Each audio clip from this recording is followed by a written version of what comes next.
En Berserk, el suceso que marcó un antes y un después dentro de la obra fue el eclipse. Podríamos decir que Murata Sensei tiró toda la carne al asador con esta parte. El día del eclipse hubieron masacres unilaterales, pactos divinos y abusos carnales.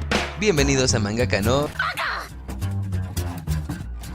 Dos aclaraciones. Primero, el video contendrá comparativas del eclipse versión anime 97 y versión peli 2013, el advenimiento. Esto solo para enriquecer el análisis de lo ocurrido durante este suceso. Por esta ocasión no haremos un versus, sino un desglose analítico. Creo que todos los que se quedaron solo con el anime tendrán muchas dudas respecto a la mano de Dios, al eclipse mismo y a Femto-sama. Segunda aclaración, debido a que los sucesos ocurridos en el eclipse son altamente censurables, escenas explícitas se omitirán. Sobre decir que cierta escena con Casca se analizará, pero no visualmente.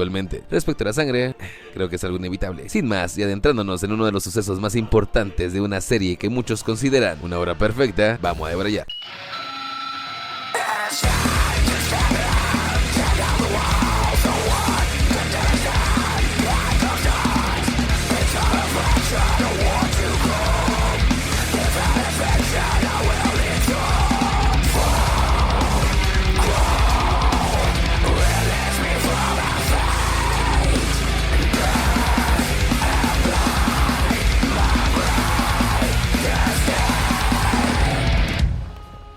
Como antecedente, la banda del halcón era una banda de mercenarios y guerreros liderados por el hermoso Griffith. Guts, protagonista de la serie, era también uno de los integrantes de esta banda. La relación de Griffith y Guts es compleja, to say the least. Bueno, de parte de Guts no tanto. Él siempre consideró a Griffith como un amigo y role model. Griffith, por su parte, en un inicio, vio a Guts como una pieza más que usar en su tablero. Sin embargo, con el tiempo, este se fue convirtiendo en su único amigo. Después de muchas aventuras sangrientas y por salud mental, Guts decide abandonar la banda del halcón y retirarse a tierras ignotas a entrenar un rato. En retrospectiva, fue la partida de Guts, la piedrita que ocasionaría la avalancha y la caída de Griffith. La noche que Guts renunció a la banda del halcón, Griffith, despechado y depresivo, sedujo a la princesa Charlotte Wyndham, hija del rey de Midland. Midland es como la tierra media de Berserk. Por este sacrilegio, el rey apresó a Griffith y lo mantuvo encerrado en una torre de torturas por un año entero, justo el año que tardó Guts en reencontrarse con la banda del halcón. Cuando ese se reencontró con sus antiguos nakamas, estos le informaron la situación de Griffith, sobre decir que con Guts nuevamente entre sus filas, los halcones Elite, con la ayuda de la princesa Charlotte, ejecutaron ipso facto el rescate de su peliblanco líder. Griffith era mantenido en la Torre del Renacimiento, la torre más alta y antigua del reino. Esta torre por dentro ocultaba un agujero mucho más antiguo que la torre misma y tan profundo como una montaña. Este era el lugar donde innumerables torturas y asesinatos habían ocurrido. Cuando Guts y compañía lograron por fin entrar a la celda en donde supuestamente se encontraba Griffith, el prisionero que los recibió no fue un hermoso caballero, sino un esquelético y mutilado hombre. De manera burlona y sádica, Griffith portaba su casco de guerra. Este momento es choqueante, ya que acá Miura no se anduvo con cursilerías y destruyó físicamente al ser más hermoso que había creado. El dolor e ira de Guts es una promesa de venganza inmediata. En la versión del 97, la tortura hacia Griffith fue más gráfica. En la peli se nos muestran más que nada las consecuencias de dicha tortura. La falta de uñas y piel en su espalda son un par de ejemplos. Además, para evitar que un guerrero físicamente tan formidable como Griffith se escapara de la prisión del rey, el torturador había cercenado los tendones de sus tobillos y muñecas como prioridad en su lista. Los torturadores son igual de grotescos en ambas versiones, aunque el enano, versión peli y manga, me causó más desagrado. Portaba la lengua de Griffith como cadena y se excitaba con ella. Está de más señalar que una puerta cerrada para Guts era como una hoja de papel, así que de un espadazo destrozó la barrera que lo separaba del torturador de su mejor amigo y lo ajustició de una. Para más satisfacción, vean la versión 2013 o léanse el manga. Guts, además de atravesar pleno y lleno al torturador, también le corta la lengua. Algo en lo que difieren ambas versiones es en el escape. En la versión del advenimiento, es decir, en la peli, la banda del halcón logra escapar sin mucho problema de la ira del rey. En la versión anime 97, Guts y los halcones son perseguidos por los hombres del rey de Midland. Estos logran recuperar brevemente a Griffith, el cual es expuesto ante sus hombres en ese momento. La banda del halcón, en esta versión, ya sabía, antes de llegar al campamento, la lamentable condición de su líder. El general que expuso a Griffith, por supuesto, fue acribillado por Guts sin demora. Eso en el manga ocurre un tanto diferente. La banda que es mandada tras Griffith son los Caballeros del Perro Negro, banda constituida por los criminales más fieros y sádicos del rey. Es el apóstol Wiald, el antagonista principal del rescate de Griffith y el responsable de exponerlo físicamente ante la banda del halcón. Sin embargo, en esta versión, en vez de ser Guts, su ejecutor, fue el mismo Zod, el que puso fin a la vida del apóstol Neandertal. Una vez en el campamento base de los halcones, tenemos la desgarradora escena de Casca curando a Griffith, recordando lo que fue su líder antaño y viendo en lo que se había convertido. El hecho de que Griffith intentara algo con Casca en esta ocasión se debió completamente a la frustración que sentía en ese momento. Antes ninguna chica se hubiera resistido a su hermosura y actualmente él sabía que era una sombra patética de su antiguo yo. Es más, para esos tiempos es muy certero asumir que a Griffith ya le habían aplicado la jarocha, ni siquiera tuviera Pickle Rick. El abrazo de Casca en ese momento demostró el genuino cariño que sentía por Griffith. Es posterior a esta escena que empieza lo que sería el principio del fin. Griffith, mi compa el alucín, visualiza en la versión 97 a su yo más hermoso y fuerte, recordándole su objetivo, el castillo en la cima de la colina. En la versión peli es el Griffith niño el que le recuerda a Griffith su meta. La fragilidad corporal que muestra la versión 97 en Griffith contagia más la desesperación que el personaje sentía en ese instante. La versión 2013 por su parte nos regala tomas más dinámicas y locochonas. En este lucín, Griffith recuerda su sueño de ser rey y tener su propio reino. De niño, Griffith creció bajo la sombra de un hermoso e imponente castillo. Pese a que se conoce poco sobre la infancia de Griffith, se sabe que este de niño fue pobre, así que el castillo en la colina siempre fue su más grande anhelo. Fue por estas visiones que Griffith pone en marcha con la boca la carreta en la que se encontraba y parte desenfrenado en pos del castillo de sus sueños. Esta carreta, por supuesto, solo podía terminar de una manera, con una caída escandalosa. Posterior a su caída y con el brazo roto, Griffith se entrega finalmente a la desesperación más pura. Su vida se había vuelto una mala y pesada broma. Un tronco afilado por un breve instante casi fue su respuesta. Sin embargo, Griffith desistió en su cometido. Fue en este preciso momento cuando la causalidad hizo acto de presencia, ya que justamente en el lago en donde había caído el líder halcón se encontraba el Bejerit que había perdido Griffith, el huevo del rey. Previamente, en uno de los extensos días de tortura que vivió Griffith, ese fue separado de su Bejerit por el torturador, el cual lo dejó caer sin querer al drenaje de la Torre del Renacimiento. Fue la causalidad la que reunió el huevo del rey con su portador destinado. Un Bejerit,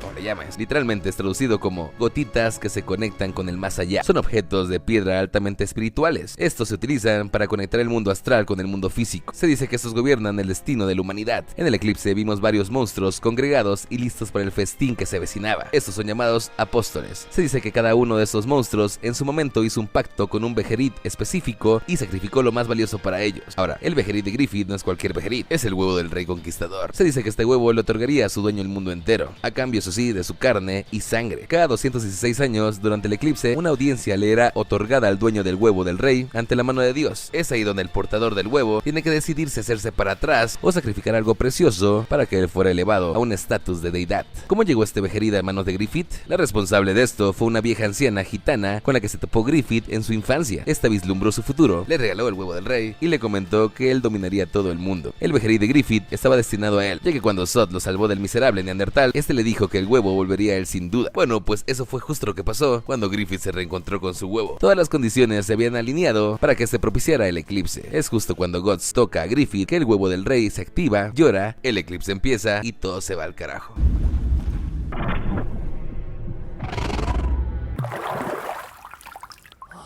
El eclipse, también conocido como la ceremonia de ocultación en el mundo de Berserk, es un ritual de sacrificio bastante raro que ocurre una vez cada 216 años. En esta ceremonia, un miembro de la mano de Dios nace. El día del eclipse, cuando el huevo del rey llora, se crea un plano dimensional llamado el punto de unión temporal, un intersticio provisional donde los sacrificios del eclipse toman lugar. La profecía del halcón señalaba que cuando el sol muriera 5 veces, un lago rojo aparecería al oeste de la nueva capital de antiguo nombre. Esto sería una prueba de que el quinto ángel ya habría descendido. Este ángel es el halcón de la oscuridad, el amo de la oveja negra pecadora, el soberano de los corderos blancos ciegos. Él invocaría sobre el mundo una era de tinieblas como ninguna. Ahora, cuando recién entró la banda del halcón al punto de unión temporal, estos se toparon de frente con un eclipse ominoso y majestuoso, y debajo con caras lloronas y mordelonas. Sin embargo, lo que más les causó impacto no fue el paisaje per se, sino la aparición de los miembros de la mano de Dios. En palabras simples, la mano de Dios es un grupo de demonios soberanos que actúan como ejecutores de la voluntad de Dios. En Berserk, también llamado la idea del mal. Al igual que en One Punch Man, la deidad del mundo berserkiano no es benevolente y buen pedo, sino malévola y maquiavélica. Dios es una entidad que habita el abismo, la parte más profunda del mundo astral. Algunos podrían llamar a este lugar como el infierno. Se dice que este ser rige el destino de los humanos y envía a los Bejerits cual Death Notes a nuestro mundo constantemente. La mano de Dios son sus ejecutores, su músculo. Hasta el día del quinto eclipse, el eclipse que estamos analizando ahora, la mano poseía 4 dedos solamente. Por la profecía antes mencionada, podemos asumir que en el nacimiento de cada dedo de la mano también ocurrió un gran eclipse y una gran matanza. Estos grandes eclipses ocurrían una vez cada 216 años. El día del quinto eclipse, el primer dedo de la mano en aparecer fue Slan, el dedo medio, una sádica y sexy chica de tamaño Attack on Titan. Este ente femenino representa la lujuria y la depravación, y es una sadomasoquista experimentada. Puede materializarse en cualquier cuerpo y aparentemente es inmortal. El abuso uso, por no decir una palabra más desmonetizable de Casca, lo catalogó como un acto bello que mezclaba todas las emociones que caracterizaban a un ser humano. Ubik, el dedo anular, por su parte, es el miembro de la mano más parlanchín y manipulador. Puede alterar notoriamente su forma, llegando a ser masivo o diminuto a placer. Este puede flotar y materializarse en la conciencia de las personas. En el quinto eclipse, este evocó el pasado de Griffith en su propia conciencia. Dentro de esta, y vestido de la gitana que le había regalado el huevo del rey, Ubik manipuló a Griffith para que este barajara el sacrificio de sus nakamas como una opción. Ubik físicamente se parece a un Metapod caído en vicios, güey. Conrad es el nenuco del grupo, el dedo chiquito. Es el miembro de la mano más calladito y bien portado entre comillas. La habilidad insignia de este ente besucón es la transmutación avanzada. La montaña mano que separó a Griffith del resto de la banda del halcón fue materializada por él precisamente. En el mundo humano se le ha visto causar inmensas pestes mortales a través de roedores pestilentes. Por último, y antes de abordar el nacimiento del dedo índice de la mano femto, tenemos a Void,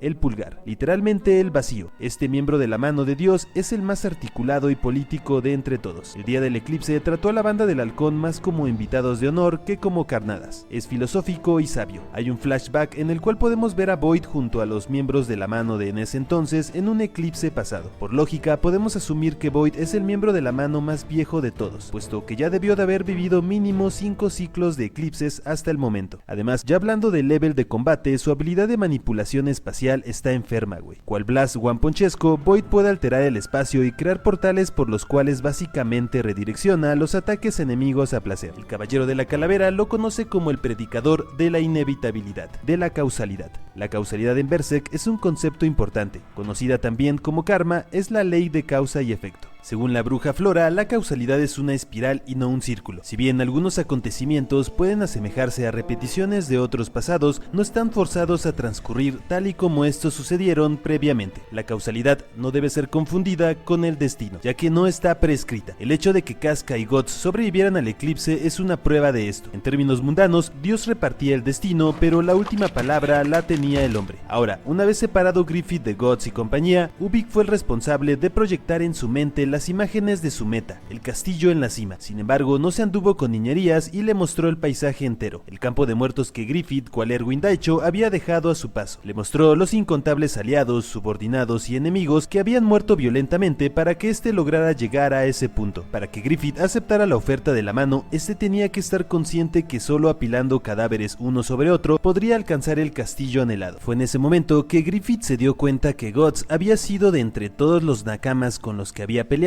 el único que le había hecho olvidar su sueño verdadero. Había sido su único amigo. La dualidad entre estos dos personajes es clara y compleja. Cuando Guts ganaba, Griffith perdía y viceversa. Cuando Guts se sentía pleno, Griffith se sentía en lo más bajo. Se podría decir que estos personajes son opuestos y complementarios a la vez. Había sido la partida de Guts de la banda del halcón en primer lugar la que había metido en tantos pedos a Griffith. Ahora, para este punto, Griffith ya no tenía nada que perder. Había pasado un año entero perdiéndolo todo. Solo le quedaba ganar.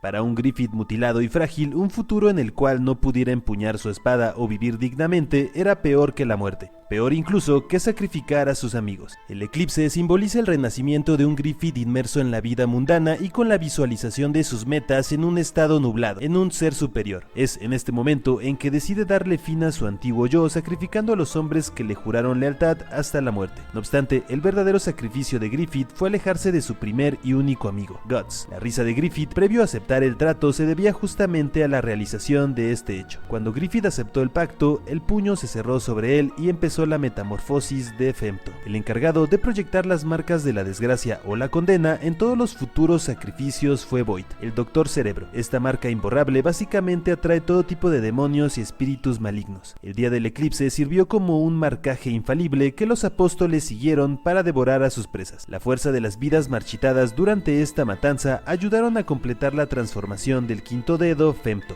Es justamente después del marcado de la banda del halcón que comenzó la más grande masacre presenciada hasta el momento en la serie, el Gran Monchis. La muerte de la banda del halcón es uno de los sucesos más gore y brutales que han ocurrido en Berserk. Previamente ya habíamos visto en la serie guerras sangrientas y cuerpos mutilados. Sin embargo, estos usualmente provenían de ambos bandos combatientes. El día del eclipse, la matanza fue unilateral. La mayoría de los demonios que hicieron acto de presencia fueron apóstoles, güey. Es decir, demonios de un rango más que aceptable. Sus habilidades físicas eran notablemente superiores que la de los humanos. Ni siquiera una banda tan letal como lo fueron los halcones halcones logró resistir su mortal embestida. Literalmente fueron masacrados sin que estos metieran las manos. Como cabría esperar, los miembros más chidos de los halcones como Pippin, Yudo o Casca lograron llevarse a algunos demonios antes de caer. Pippin fue superado en número, sin embargo logró defender momentáneamente a su capitana. Yudo también intentó salvar a Casca, pero cayó bajo los ataques de este demonio picudo. Al menos lo último que vio el güerito antes de partir fue el hermoso rostro de Casca. Casca por su parte logró asesinar al demonio que mató a su Nakama, pero no logró de ninguna manera escapar de su destino. En la versión 97, la escena que le sigue al momento que estamos viendo es una escena brutal, güey. La muerte de Corcus en ambas versiones es altamente censurable. No obstante, podríamos decir que al menos este fue el único integrante de los halcones que se fue de este mundo viviendo un sueño erótico. Guts por su parte no solo demostró que la causalidad se la pelaba, sino también porque era el guerrero más fuerte de los halcones. Cuando su espada no le aguantó, este empezó a matar monstruos con sus propios cuernos. Después de un rato de lucha, el único sobreviviente aparente de la masacre fue Guts. Toda la banda del halcón, Pippin incluido, ya se encontraban para esos momentos al lado de Cristo Rey, güey. El día del eclipse, los apóstoles ganaron sin ningún problema y el desfile que realizaron fue gore como ninguno. Fueron esas vidas cegadas y esa energía vital la que ayudó a Griffith a alcanzar su forma renacida, su forma Kami, Femto. Griffith renace como Femto, pero también como un superhombre, un ser capaz de anteponerse a los constructos de la moralidad con tal de alcanzar su objetivo. Este superhombre estaba por encima de todo juicio y construcción humana. De esta manera, y hasta de cierta forma remarcando el fin de su humanidad para estrenar su nuevo cuerpo, Griffith procede a abusar de Casca. Esta escena obviamente es la más hardcore de todo lo ocurrido en el eclipse. Femto abusando de Casca frente a los furiosos ojos de Guts, el cual para ese momento se encontraba preso por un enorme monstruo llamado Borkorf, otro apóstol de hecho. Fue en el día en el que Guts perdió su brazo izquierdo, el ojo derecho y Casca perdió su cordura, en el que Femto nació oficialmente en el mundo bersequiano. La versión 97 de la serie termina justamente con este Guts gritando. Posterior a los créditos vemos a Guts armándose hasta los dientes, preparado para salir en pos de los apóstoles y los integrantes de la mano de Dios. Sin embargo, en la versión 2013, después de la escena de Casca, se pone más chido, ya que el caballero esqueleto hace su aparición. Mientras la matanza dentro del intersticio temporal ocurría, fuera de este espacio una batalla, esta sí pareja, se desarrollaba. Zod versus el caballero de la calavera. Zod justamente se había quedado fuera de la distorsión temporal como centinela para evitar el ingreso de enemigos indeseables. El caballero esqueleto por su parte es uno de los aliados más chidos que tienen los buenos y solo quería echar desmadre evitando el eclipse. Bueno, pese a que el caballero no logró detener el renacimiento de Femto, sí logró salvar a Guts y Casca de una muerte más que segura. Todo esto defendiéndose de ataques redirigidos y desintegradores paralelos. El hecho de que Guts y Casca sobrevivieran al eclipse fue en contra de todas las causalidades pronosticadas. Se suponía probabilísticamente era imposible que alguien sobreviviera al eclipse. Sin embargo, gracias al coraje de Guts y del caballero esqueleto, Casca y Guts fueron la excepción a la regla. La versión 2013 termina con Guts luchando hasta el amanecer contra los demonios que ahora lo cazarán sin tregua, visualizando lo que será su vida de ahora en adelante, un camino oscuro de venganza y resentimiento. De esta manera termina uno de los arcos seinen más épicos alguna vez escritos. ¿A ti, qué versión del eclipse te gustó más? ¿La versión 97 o la 2013? Eso fue todo en otra página del diario del mangaka Novaka. Para más contenido de Berserk, no olvides dejar tu like y suscribirte al diario del gato idiota. Síguenos en nuestras redes sociales para más noticias del mundillo del anime y manga. Sin más, y emocionado por las escenas nuevas que integrarán en un futuro cercano a la trilogía de las pelis del huevo de oro, me despido.